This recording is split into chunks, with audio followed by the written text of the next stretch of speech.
This slide helps us understand the time and frequency domain representation of a discrete time signal.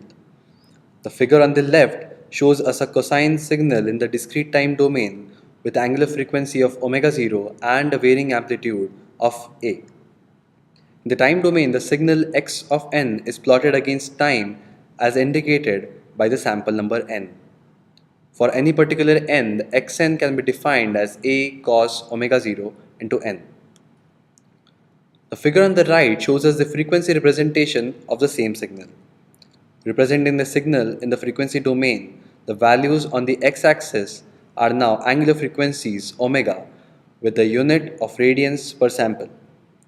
The values on the y-axis now represent the amplitude of the signal at different frequencies. If there exists a signal at a particular frequency, it means a cosine wave with that frequency is present in our signal. As our signal is x of n A cos omega 0 into n, only at omega equals to omega 0 do we have an impulse, and for all other values of omega, the value in the frequency domain is 0.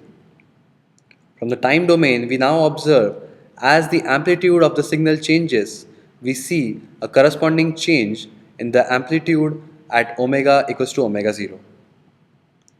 In other words, we can now interpret the frequency domain representation as a plot of the composition of cosine wave components, a plot between the frequencies and the amplitude for the given signal in time domain. Now let's examine a more complex signal. On the left, we show a signal cosine sum, which is a sum of different sinusoids of different amplitudes at frequencies of omega equals to omega 0 and omega equals to 2 omega 0. On the right, we show the frequency representations of these signals cosine 1, cosine 2 and cosine sum. As we can see in this figure, any change in the amplitude of cosine 1 results into the corresponding change at omega equals to omega 0 in the frequency representation cosine 1 as well as cosine sum. Similarly, any change of amplitude in cosine 2 results to a corresponding change at omega equals to 2 omega 0 in the frequency representation of cosine 2 as well as cosine sum. The final cosine sum shows us that the frequency decomposition is linear and that any complex signal can now be represented as a sum of its component signals.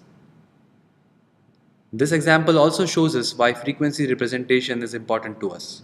In the frequency representation, we now know what the amplitude is at different frequencies along the frequency domain, as opposed to the time domain of cosine sum, which cannot be really interpreted.